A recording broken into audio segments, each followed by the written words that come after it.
सूरज का पुत्रा जन्मले पर पहचान से दूर रहा। मां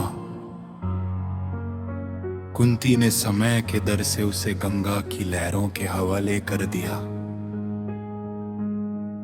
एक निर्दोष शिशु को तकदीर के भरोसे छोड़ दिया गया,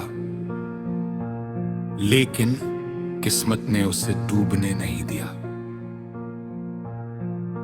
अधिरथ और राधा के घर उसे नई पहचान मिली, जहां प्यार तो मिला पर समाज ने उसे कभी अपनाया नहीं।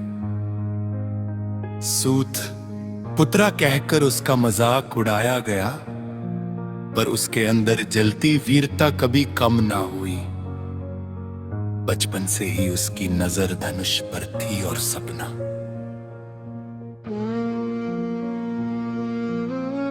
अर्जुन से बड़ा बनने का।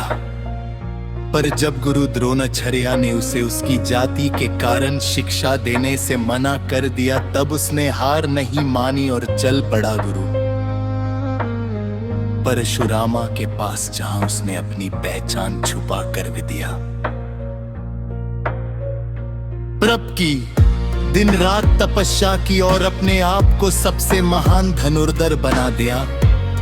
लेकिन सच कब तक छुपा रहता। एक दिन जब परशुरामा को पता चला कि करना ब्राह्मण नहीं है, तो उन्होंने उसे श्राप दिया कि जरूरत के समय वो अपनी सीखी हुई विद्या भूल जाएगा।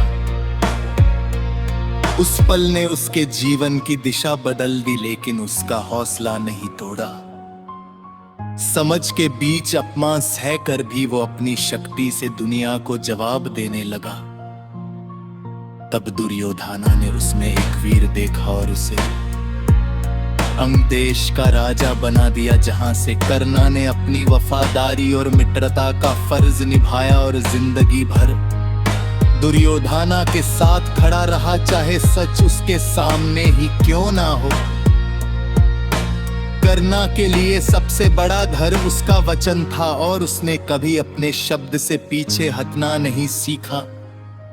दानवीर ऐसा कि जो भी मांगे उसे कभी खाली हाथ न जाने दे। और जब इंद्रा भी खरी बनकर आए और उसे उसका कवच कुंडल मांगा, जो उसकी सुरक्षा का सबसे बड़ा वरदान था, तब भी कर्णा ने बिना सोच समझे सब कुछ दान कर दिया और अपने आप को मृत्यु के और करीब कर लिया। लेकिन अपनी उदारता को कभी कम ना होने दिया। युद्ध का समय आया और कुरुक्षेत्र की भूमि पर उसने अपनी पूरी शक्ति लगा दी। अपने मित्र के लिए लड़ते हुए उसने हर वार सह लिया।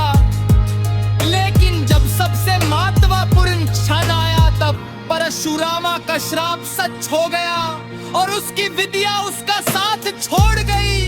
उसका रात धरती में फंस गया और समय उसके हाथ से निकल गया। उसने धर्म की बात की, पर उसके जीवन में धर्म ने कभी उसका साथ नहीं दिया।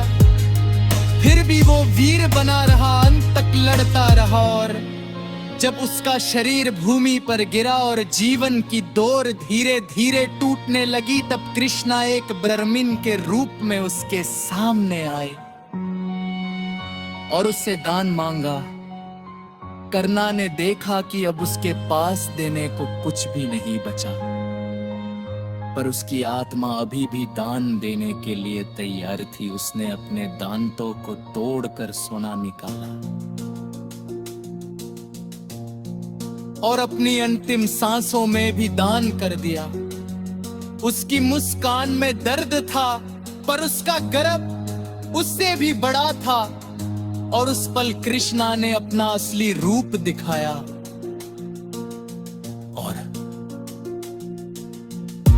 कर्णा के महान होने को स्वीकार किया। मृत्यु के बाद भी कर्णा का नाम अमर हो गया, क्योंकि उसने जीवन भर सिर्फ एक ही बात साबित की कि जन्म नहीं कर्म इंसान को महान बनाता है। और वीरता सिर्फ युद्ध में नहीं, मरी की अपने वचन और दान में होती है। और इसीलिए दुनिया उसे आज भी याद करती है कैसे वीर के रूप में जिसे सब कुछ मिला, पर पहचान नहीं मिली, फिर भी उसने कभी शिकायत नहीं की और अपनी कहानी से इतिहास लिख दिया।